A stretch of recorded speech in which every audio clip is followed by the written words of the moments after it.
Appreciate everything that you all are doing. Shout out to our administrator of the room, Tyree Developer, our moderators, Boss Lady. I'm going to take this time to promo. We are doing, we have affiliates here that's sponsoring the show. Natural Resources, Soul Cell, agricultural wise, it's great to know your farmer. And as things are happening in China, it will eventually come over here. The supermarkets are done over there. And as we see it happening over here slowly, you're going to eventually need to go to your nearest farm to get your groceries. Eventually, because it's already happening across the world. And then you got the power outage in Canada. Everything will slowly come around, you know? So we just have to be prepared. And for now, my sponsors, Soul Cell CBD, they're giving discounts to anyone who is interested. So get to know them as a farmer. Hamama_greens helps you grow plants indoors. So all of that is on my page, Squeaky Clean Juices Gems. So you can learn how to grow your food indoors with Hamama Greens. You could grow onions, you could grow herbs, celery, anything. Nuestra Salud, they have all of your natural herbs and teas and detoxes, because it's important to detox your body along with the fitness. This is a great episode to have you guys a part of. So the importance about natural immunity is big, and I appreciate you guys, your time to talk to our youth here in Discord, because this is mostly, you know, the youth. This is their things, their world. So it's important for them to have this as a kind of a historical text, or, you know, so they can play back and listen to, because we'll put this on YouTube as well, so that they understand who you are and who we are and what we're doing for them. Give it up for yourselves. We can move on to the next topic, or you want me to play a song? We'll save the music for later. So we could bring up, Tyree, you could bring up JuJu, Golden Bird, and Trooper Prince. Thank you. Hello. Y'all hear me? Yeah, what's up? Thank you. Okay. Awesome. Woo. Hey. Good. Just came back from a, birthday, celebration. So Okay, now I'm here relaxing. Did you tell Flacco we said hello? Oh, you know what? I told him that I was coming for the interview. He's like, oh, yeah. I gotta get with her and everything. He said he'll get with you when you get back to, Texas. Texas, yeah. Yeah, so he just, had a lot going on, unfinished business and, do what he gotta do, celebrate, Yeah, his girl, birthday. That's So, yeah. Because I want to shed light on all of you. It's so many of you. But Oh, yeah. I'm truly, me and Design and Royalty, we've been talking about this for years. We've been wanting to find people who were like-minded like us, because it's not that we were afraid, it's just that we weren't fully in the know. I think we were all asleep around 2017. Like, we were in a hard snore. Like, we were snoring. So it took this for us to wake up completely, and then find people like you, and seeing how brave you guys are, kicking down the door, like waving the 4-4, like that right there. Yeah, we had to do what we had to do. I mean, when it's all hit, it's just the choice you had to make. So did you guys all know each other prior, or did you all meet like organically, like before at all the rallies? No, I think we kind of individually came collectively together. So yeah, I don't think many of us knew each other. That's my assumption, because I know from what I kind of my first experience, really getting to know everybody was let's say February or March 2021, when Joe, I think, I did her first presentation at a rally at not Times Square, Union Square. I think it was a lot. I think it actually, it actually came from social media. So people that were sharing things on social media, having a rally there, people speaking their opinion, speaking out against like the mandates and like the pandemic and like how they was not really for it and a lot of those things that was really happening on social media. So I think that's what really kind of connect everybody individually to come collectively together, like, attending a rally. And it went from there. I mean, that's how it started for me. I think it started for me because I know Saving Sovereignty, right? He was like sharing some things, and then I met someone, her name was Emily. She was the one that was really like doing her thing, like standing up against the mandates. And she was not for it. She was always like, on her live. And that's when it hit me. I was like, oh, so I guess I'm not the only one that feel that way. And yeah, when I saw her doing her thing, that kind of made me feel like, oh, then I guess, I can like continue to stand up and be brave about it. Because before I even met people, like I was literally like against these mandates. I was not like when I was going to like supermarkets or going places, even like if I was on a train to go home to Philly to go visit my family, I was not standing for it. I was like, no, I'm not going to put that mask on, or no, I'm not going to do this. So I kind of was standing in my own strength and what I could do. But I think I felt better when I started to see that there were other people here in New York standing up. And that made me feel so much better, like felt like a relief, like, oh, wow. Yeah, like my first rally I ever went to was March 2021. That's when I saw Joe, and it was like maybe some other people. And from then on, that's when, when they started having rallies, I attended and I started meeting more people. That is great. Okay. Yeah. So, Royalty, you want to kick off the questions, the other questions? All right. So the next question we have available is, how do you use your gifts? How did I use my who? Your gifts. Oh, my gifts. Like my gifts and like talents and skills that I have to like contribute to society. Yeah, we're gonna let everybody answer one at a time. Well, depending on like the gifts you're talking about. I mean, the gift that I have is, I started out being as an artist, using my talent as a dancer, actress, and that was like my thing. That was my dream. But I had moved here to New York like 2009. I was like, I want to move to, New York. That was like my main dream. I thought that was like the world to me. This is where you could pursue your dreams and everything. And it's funny because my mom, she would try every way to like make me not move to New York. She was like, no, because this is going to happen to you. And it's, she was like trying to prepare me. And I was like, no, I'm going to go pursue my dream. But I think with that, as an artist, I was really trying to pursue like my dancing, acting, and that was my love. And I think I channeled in to open up like other avenues to doing other things. I'm like more of a creative aspect, creativity. That's my thing. I got into visual merchandising, styling. So those are the things I was doing. I was working like a visual merchandiser for like a long time. I ended up like falling in the trap of 9 to 5. And I was really never up 9 to 5 type of girl. I felt like it was taking away my freedom as a creative artist.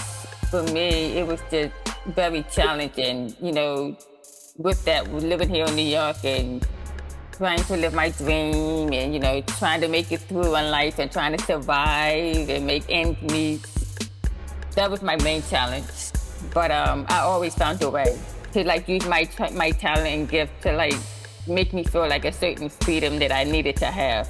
And it was just that. And then I guess when this whole thing had hit, everything kind of changed. Like it took something of me that I felt that was like, it allowed me to have a certain freedom of my art. And it didn't, it just took everything away. That's how I felt when the whole pandemic hit. Very nice.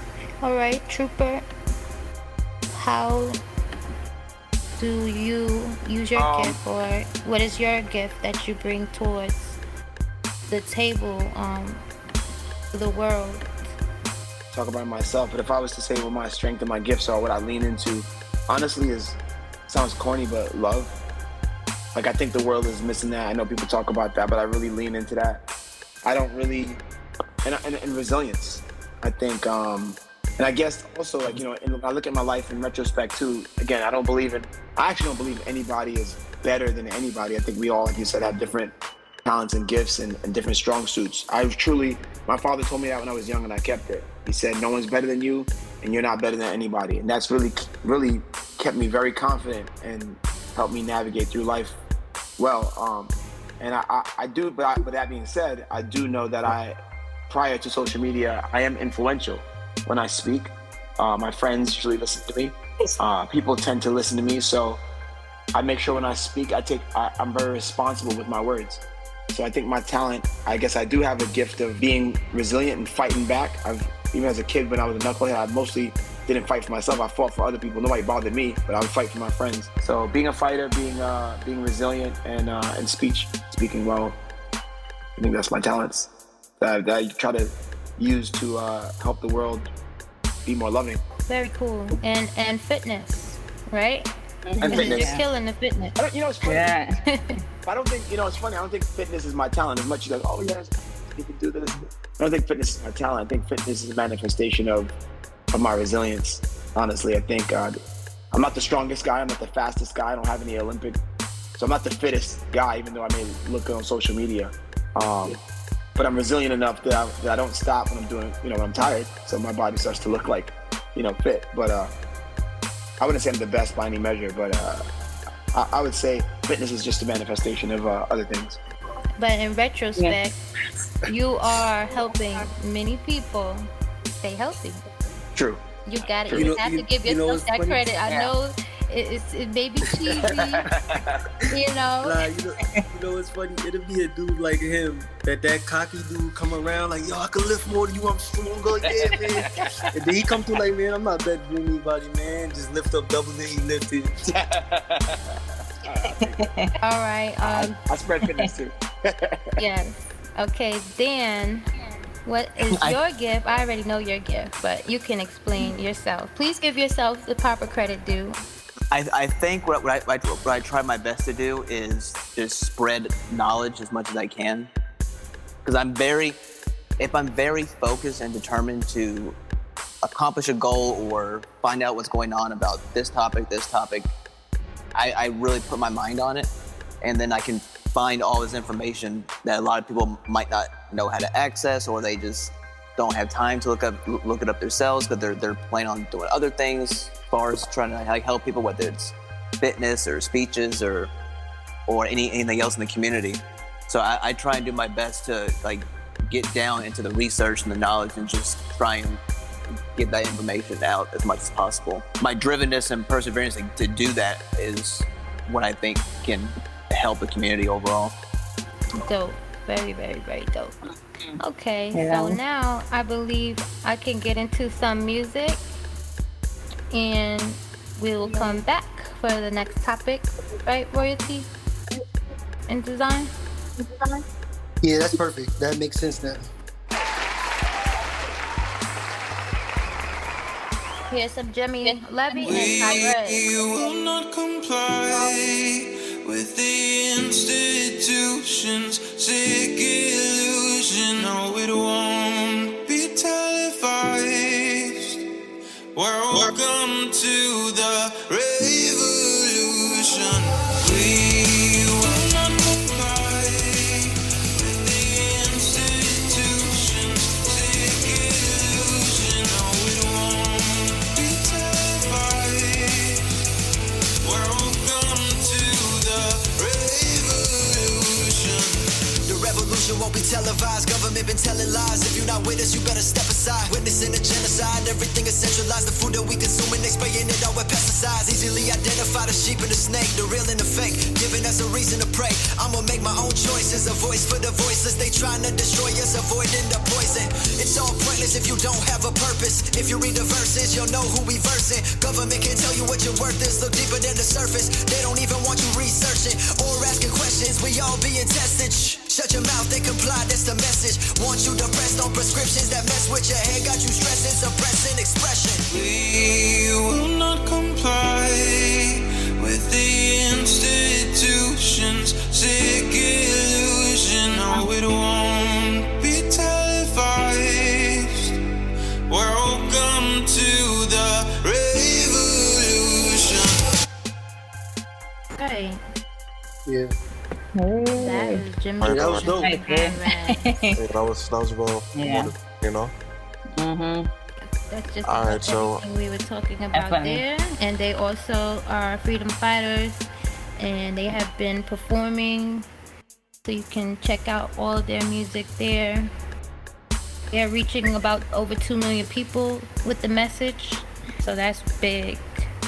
So shout outs to them for that. pretty dope. Hey, So we Rory, ready for did the you next have question?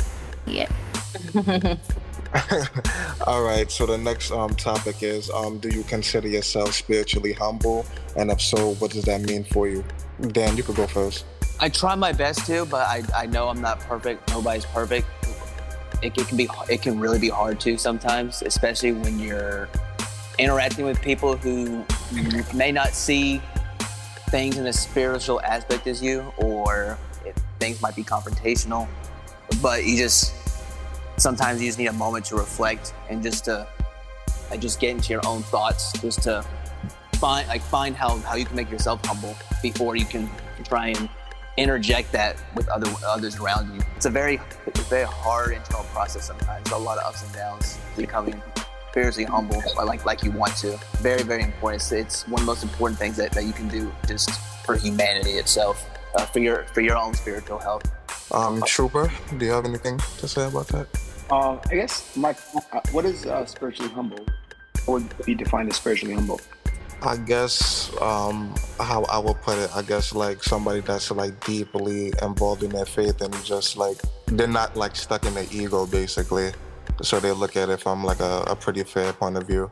Yeah, I mean, so I think the most valuable thing in this world is perspective. I always try to, and you tell me if I'm spiritually humble, but I try to always be open to the fact that I don't know all perspectives. So the more perspectives I can get, the more value I think I can get out of life. But I don't think the one thing, Socrates is famous for saying this, but the one thing I know is that I know nothing. My thought process always is I don't know. Let me seek. I don't know if that constitutes as spiritually humble, but that's kind of my grounding. Yeah, that sounds pretty humble to me. It does. All right, Golden Bird, you up next? Yeah, I mean, it depends. I mean, yes, I do consider myself spiritually humble because for me, it's very important not to feel that I have to have a one-way track-minded or one perspective about things when it comes to spirituality, especially when, we're talking about those, they have to be a part of a specific religion or they have to have see things one way. And for me, I think I always feel that it's very important to keep an open mind, even though when everyone has their own beliefs, religion, or whatever. It's interesting because I kind of grew up in the Nation of Islam. But I felt like for me, as I got older and I started to learn, to open my mind a little bit more and learn spirituality and, figurative religion. Importantly, knowing how to be in your divine being and how to be grounded and balanced. And, you use tools and different ways of how to keep yourself spiritually humble. You may not know everything. You're a learner. You're a student every day. You learn new things in your journey, in your path. I would say yes, I learn every day to remind myself to be spiritually humble because yes, you're going to always cross paths in people's lives where they may not understand you and they may want to attack you or on your own perspective or your way of life and how you live spiritually. And sometimes it's okay to give that fire. To protect your sacred space. It's okay. Very well said. It's like staying spiritually humble in a spiritual warfare. It's difficult, but we push through it. I could say that you all have pushed through it and continue to push through it, which helps motivate us to keep pushing through it. Because like I said, we see you guys, and we're just blown away. Yeah. Seriously. That's how I see it too. Like those that's been of the Great Awakening, that's like spirituality myself. Like seeing that people waking up. You know what I mean? And wanting to find their power, not only within themselves, but knowing that being around minds like people that want to stand in their power too. Right, doing it That together. spirituality itself. Yeah, that's how being connected with your higher power, or whoever you want to call it. But we're sticking together to know that it's us within ourselves. Right. Because at the end of the day, yeah. it's not about color. It's about good versus evil. Yes. Yeah, it takes a lot of discipline to be humble. I mean, that's why I would consider being humble a spiritual thing, especially if you're able to do it on an everyday basis.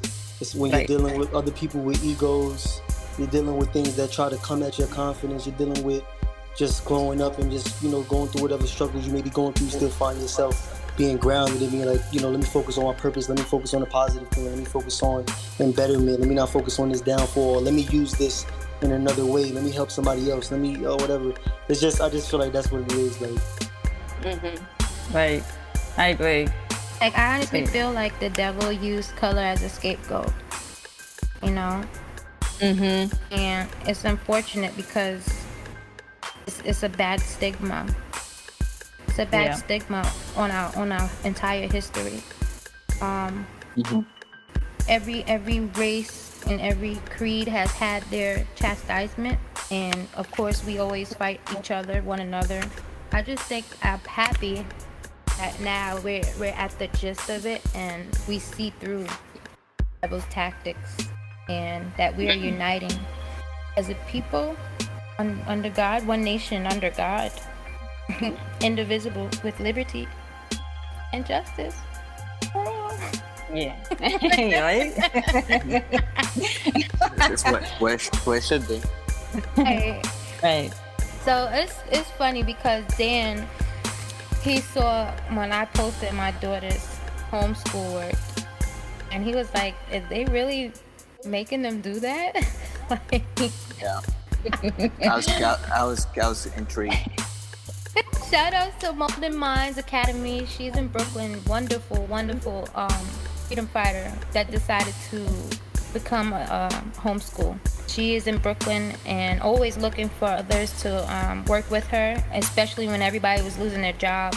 She was hiring. Wait, what age group is this? This is K to 12. K to 12. Oh, wow. Yeah. So she has good things like art. She has art. She does academics, and she does all the school letters of intent that you have to send to the Board of Education. Basically, I have my own homeschool program, so all of the homeschool children can meet there, because you know how it has been a big damper on our children for the past 2-3 years. They have not been able to properly socialize, because if they were in the public school system, they still pull the every 3 months card, and they have to come back home. So it's like disturbing their learning. So I just decided to pull my child completely out. Well, they helped me out. I was pregnant at the time, and they were just like, you're better off homeschooling because it's not safe for you. I was pregnant, and they gave me the warning, like, you don't belong here. Just take her out. I was working inside the school, so I saw it all spiral. It made no sense. The principal wanted to throw the books in the garbage, fresh books. So I am the parent coordinator at the time. We took the books and we gave them out for the kids' birthdays and whenever they did good. Like for that last week in March of 2020, we gave out the books for the kids because the principal wanted to throw it away. It's like, oh my gosh, so evil. Why would you throw all those books? And those books were like you teaching them things. Teaching them what they need to know now, and they wanted to throw those books away. Big garbage. Throw them away because of what? I have no idea. I have no idea, and I was just so outraged. Like, why? That was my cue. I was like, no, It was like they were burning. It's like, remember when they burned all the Bibles and all the biblical texts like that? That's how I felt. I felt like that's what I was witnessing. I was witnessing them throw all of our God-given texts, and I was just like, what? Are they serious? Wow. And she just, history. the principal just came from a little ceremony, like she's Catholic or whatever, and she had the cross on her forehead, like it was Ash Wednesday. I remember it, like the clear as day. She came in with the cross on her forehead, so we were already terrified because we were hearing rumors that the school would be closed down forever. So when she came into school that day with the cross on her head, and she was just so evil, and she was throwing away the books and telling everybody they can't have fun anymore. And I was like, what? Why would you do this to these children? They were terrified. They didn't know what was going on. Horrible. And it was my daughter's birthday. Everything shut down on my daughter's birthday. So all the plans that we had it was ruined for a 10-year-old. But that is traumatizing. That is. One thing I would say that I do have a lot of respect for a lot of you parents that are really like shifting and changing the narrative that like homeschool. People really think that homeschool is like, oh my God, it's terrible. Your kids is not gonna learn. You know, they're not gonna have social skills. But this great awakening has really hit and made parents like you and other people realize like we're gonna build our own schools. We're gonna build our own programs. We're gonna build a community. So it's like you guys are kind of starting it, like, you know, breaking the narrative and showing that it's possible. So that one thing I'm really happy to see, like people like you and, you know, others that are like saying, yes, we're gonna, you know, create homeschool programs. I feel like that's amazing. That is really amazing because I really feel like it's a big effect. The higher percentage of kids being educated from home is way better than the school system. Thank you. So back I was saying to Dan, so in the homeschool program, they were like giving the children, telling them as an assignment to write their own. It was national anthems. They made them rewrite a few things. The Star Spangled Banner. So when I posted that, Dan was like, what? And he was like, no, I gotta write about this. Because to me, it's like a start of them stripping away at what they put in place. They want to prepare the children to start creating their own in a way. But what do you say about that, Dan? Are they leaning them to try and write certain things? Are they giving them 100% creativity of their own thought, or are they trying to lean them a certain way to push a certain narrative? That was my first question when I saw it. So I want to know why. Why are they doing this assignment? Just as someone just very curious about it. To me, like I said, I think that it was just. First of all, this system, this programming is old. It's from 1996, this homeschool program. So this system is already set in place. So what they do is they'll update it every so often because they notice how old it is. Everything is so old. This whole system is so old. But it's like, I really believe that they're just preparing them to start anew. The systems that we had in place for so long, like the government-funded school systems, like they just got to go completely. Homeschooling is the future. It really is. Right. Yeah, I agree. I totally agree with that. And that's why I'm like, I'm really eager to see like how that's gonna really turn out. Like when more and more parents start to realize that they're gonna have to homeschool their kids. Right. Like there's gonna be a whole different new world. And I mean, that's for the better, you know. Right. Hey, we just have to go through the downfalls just to get to that point. How do you feel about that, Prince? I have a 1-year-old and a 3-year-old. I'm at a crossroads right now because my kid is in. I finally got him going to like a summer day camp. He turns 4 in September, and as a matter of fact, I did sign him up for. Well, his grandparents had signed him up for a school when he was 2. It was like preschool. It cost a little bit. They put they paid for it as a gift, and then everything changed after they signed him up for it. Meaning parents couldn't enter the school unless you were vaccinated. Kids had to wear masks, and it was a pretty penny.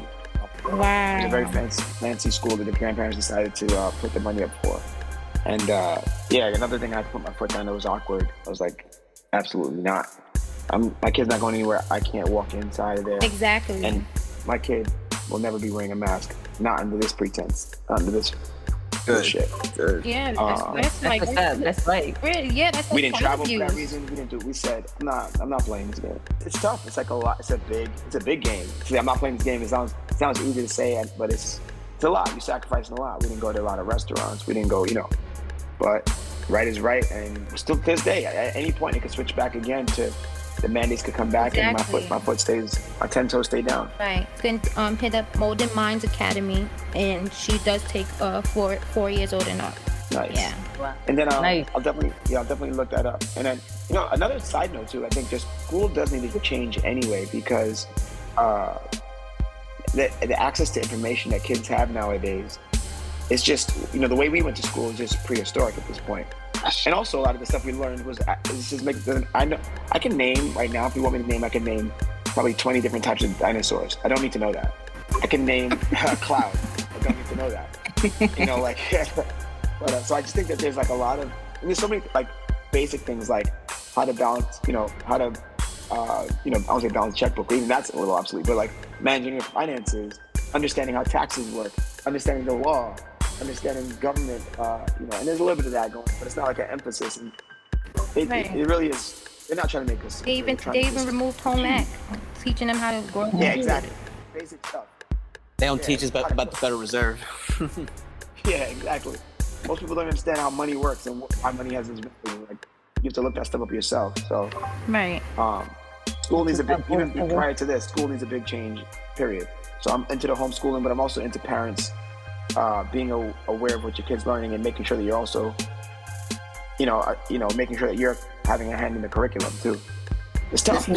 It's good though, because if this father and mother gotta be knowing the curriculum to teach it, and that means we refreshing our minds too. Well, after being in school when I was in high school, and now I'm 40.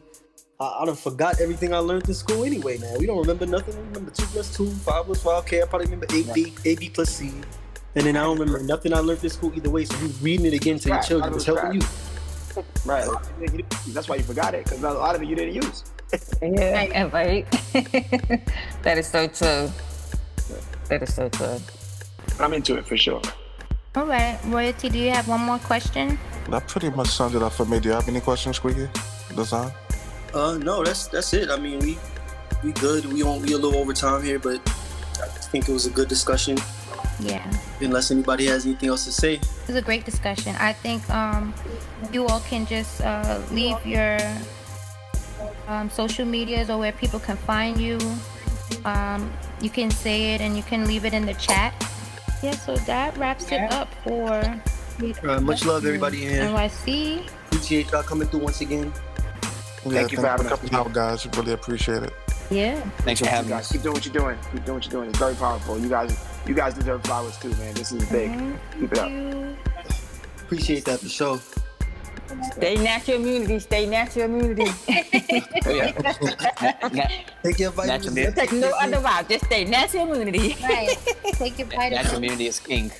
Take your vitamins and herbs. All of that. I got all of that on my page as well. Squeaky, you got any special vitamins you want to shout out or something? Like, the zinc. For somebody who wants to gain. Yeah, the zinc. We're gonna shout out zinc today. That's what we're gonna do today.